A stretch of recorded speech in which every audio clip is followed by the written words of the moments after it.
Il avait un royaume ezalaki na royaume moko dont le roi préparait aussi son fils. mpwete mokonzi abandaki kobongisa mwana na ye. Chaque jour, il préparait. mokolo nyonso abandaki Il kobongisa aidait son fils à comprendre comment diriger. abandaki koyebisa mwana na ye lolenge Alors kani que son fils akokokamba. n'avait que 10 ans, kasi mwana na ye azalaki bobele na mbula il ne faisait qu'il enseignait. abandaki kokoba kaka kotangisa Un ye. jour, mokolo moko comme le malheur n'est jamais trop loin, kasi makambo eumelaka te il y a eu un autre royaume qui est venu. ezalaki mpe na royaume mosusu eyaki Comme on dit, la loi du plus fort. Comme on a l'habitude de dire la loi du plus fort. Et ce royaume-là était plus fort que le premier. Ils étaient dans l'obligation de renverser le premier. Or, selon leur credo, lorsque vous êtes conquis, on doit enterrer le roi vif. Et c'était ça la loi. C'était ça la loi. L'unique même. On pouvait la changer. Et ce jour-là, le roi devait mourir. Alors que son temps n'était même pas encore arrivé. Mais le roi devait mourir. Et à ce temps-là, le roi demande grâce. Il dit, je sais bien, c'est notre credo. Je sais bien, c'est une loi. Je ne peux m'y opposer. Mais laissez-moi le fils qui dire un mot à mon fils.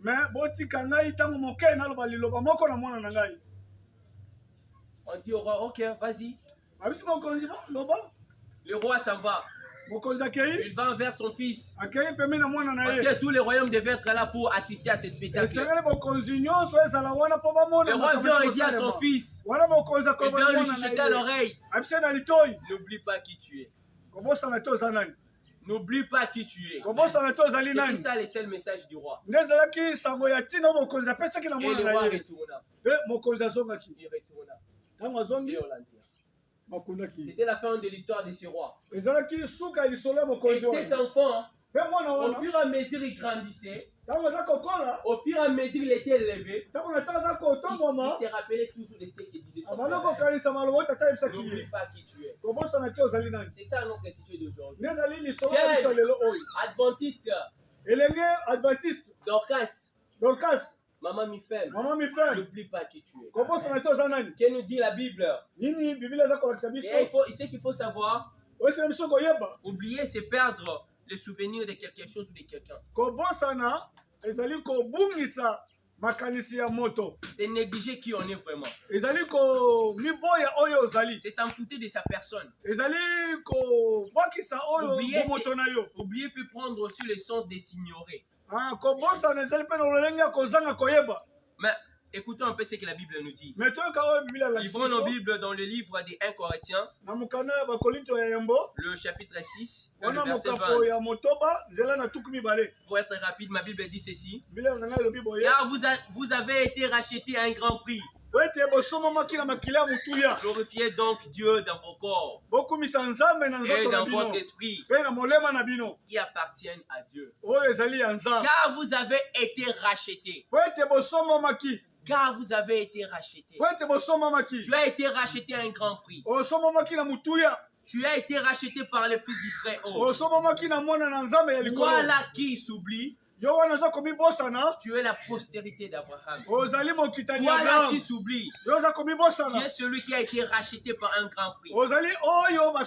Tu es celui qui connaît la vérité. Tu es celui qui a été affranchi. Car la parole de Dieu dit, vous connaîtrez la vérité vous affranchira. Parce que tu connais la vérité, tu es affranchi.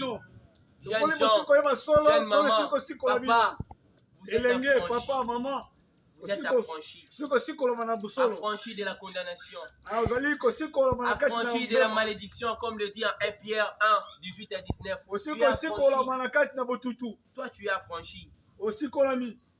Si nous lisons dans le livre de Jacques 1, 18, vous remarquerez qu'avec moi, voilà, tu es la promesse de ces créatures. Lorsqu'il a tout fait, c'est à toi qu'il a donné la responsabilité. Il est temps aujourd'hui que tu reprennes les choses en main. Il est temps aujourd'hui que tu connaisses ta valeur. Tu es adventiste. Tu es jeune adventiste. Tu es appelé à faire appel à ceux-là qui sont dans les ténèbres à l'admirable lumière. Voilà comment l'église essaie un peu de s'abaisser. Avant, nous étions, lorsque nous venons les samedis, on manquait même des chaises à donner aux autres. Aujourd'hui, il y a des chaises qui sont vides. Depuis qu'on a ces 40 chaises, je ne sais pas si c'est 60, qu'est-ce qu'on a encore ajouté? Si nous n'ajoutons pas parce que nous ne travaillons pas, c'est parce que nous ne travaillons pas à l'œuvre de l'Éternel. L'Éternel nous a appelés en étant adventistes, en étant J.A. mi-femme ou ancien. Appeler ceux-là qui sont dans l'extérieur à venir en Christ. Est-ce que nous les faisons? C'est une question qu'on doit se poser. C'est Dieu là t'a racheté. Mais il attend quelque chose de toi. C'est Dieu là t'a racheté. Mais il attend que toi aussi tu appelles les autres vers lui. Il t'a légué une mission. Et cette mission, ça se trouve dans le livre de Matthieu 28, 19.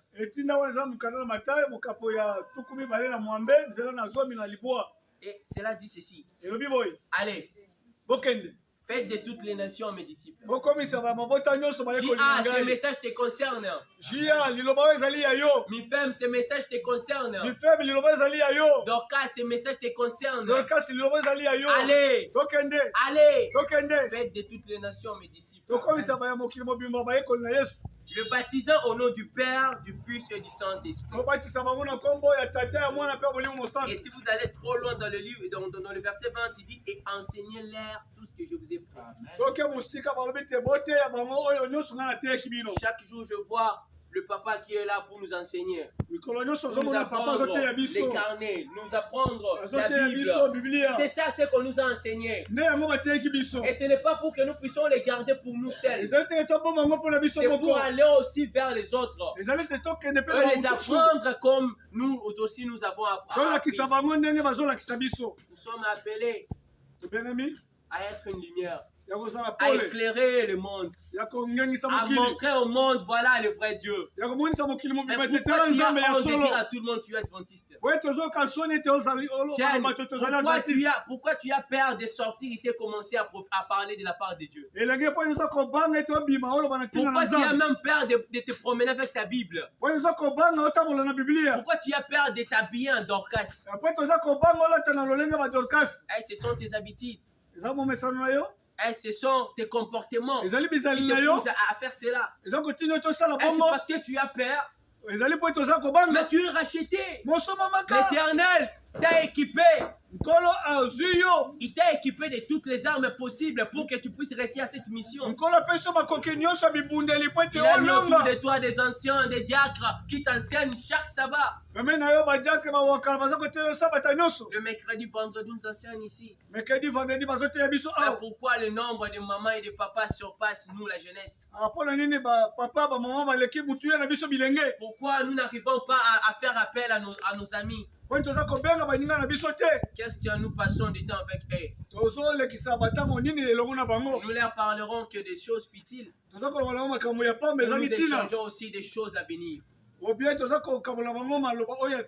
la meilleure chose à venir, c'est le retour de Christ. Et si nous n'arrivons pas à le faire, sachez-le bien, lorsque tu connais la vérité que tu n'arrives pas à le mettre en pratique, tu commets un péché. Et lorsque tu vois ton frère nager dans les péchés et que toi tu es là pour se moquer de lui, sache-le bien, tu commets aussi un péché. L'Éternel t'a établi au milieu de ces quartiers face à Maba, afin que tu puisses refléter son image, afin que tu puisses refléter la lumière, car tu es le fils de la lumière, tu es le fils du très haut, tu es la fille d'un créateur qui surpasse toutes choses. Tu me poseras la question, mais pourquoi l'Éternel peut donner que ça comme mission? Moi qui ne sais pas parler, pourquoi il veut juste me dire d'aller évangéliser? Lui n'a pas eu d'autre mission à nous donner si ce n'est que ça. Et la réponse est, je vais chuter par là, la réponse est dans Luc 10:2. Ma Bible dit ceci. Il leur dit. Ça, c'est Jésus qui te dit. La moisson est grande, mais il y a peu d'ouvriers. Priez donc le maître de la moisson d'envoyer les ouvriers dans sa moisson. S'il te donne ça comme mission, c'est parce que sa moisson est grande. Les champs de l'Éternel est tellement vaste. Ce quartier Mpassamaba est vaste. Cette commune de Lancele est vaste. Mais il y a peu d'ouvriers. Il y a peu d'ouvriers. Il y a peu d'ouvriers. Et aujourd'hui, ce matin, l'Éternel veut nous faire un appel. Il a dit, je t'ai parlé l'autre fois. Mais aujourd'hui, je viens encore pour te le rappeler. Que celui qui dit, Seigneur, je m'y engage à nouveau. Je sais que j'ai enterré ta parole. J'ai enterré la lumière. J'ai enterré la vérité. Je l'ai gardé rien que pour ma famille. Mais aujourd'hui, je me décide de le donner à tout le monde. Parce que tu me l'as donné gratuitement, moi aussi je vais enseigner gratuitement. Que cette personne, s'il est ici, qui s'élève. Si cette personne est ici, il peut s'élever.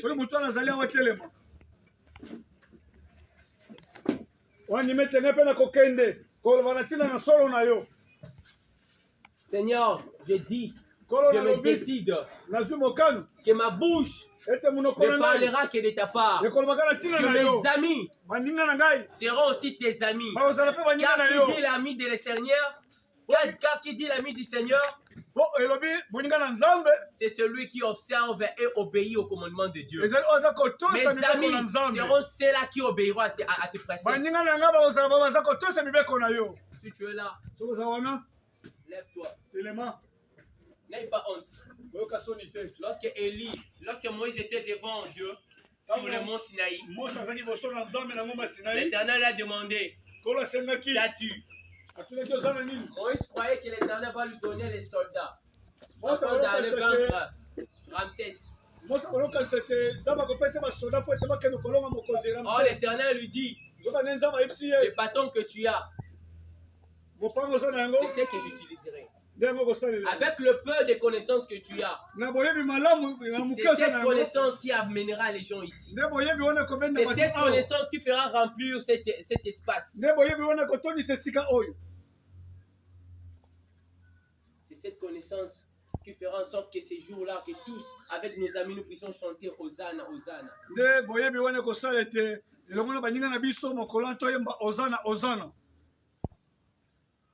Jésus, je viens à toi,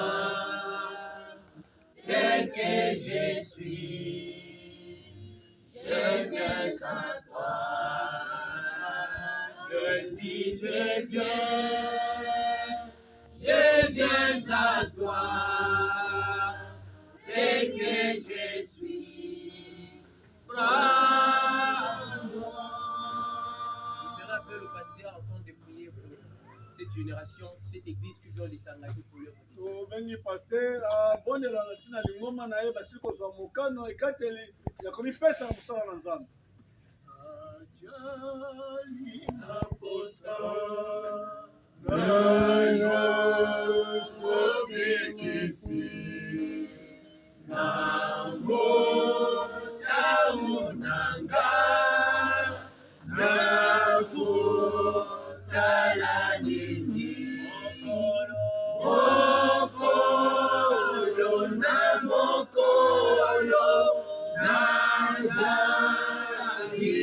Yesu, Yaka.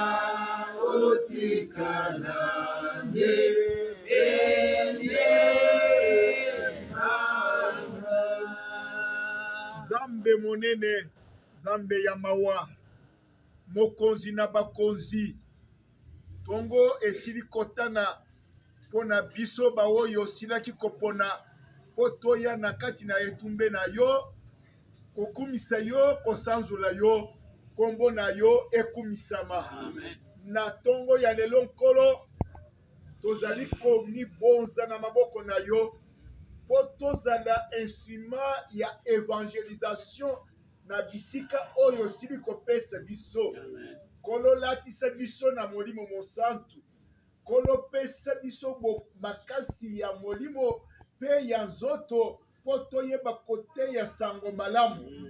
Papa, mikolo etikali moke, yo okoya kozwa biso na elike na biso, tozali ko se prepare po ke koya na yo nkolo, tomemela yo ba o nyonso basili kondima bokonzi na yo. Merci mingi papa na ngai pona ta oyo osili kotia na kati na mosali na yo po ateya biso sango malamu. Na yango tozali kotika ye na maboko na yo nkolo, pe ba etude na ye nyonso azali kosala ouverture ya minene emonisama. Totiki pe libota na ye na maboko na yo nkolo, ozala nzambe ya visitation na kati na libota po na mbula oyo. Papa merci, zala na biso banso ba oyo basili kozwa mokano ya kotelema liboso na yo pe kosalela yo, oyo ezali kosenga ya basantu na yo na kombo na Yesu. Amen. Amen.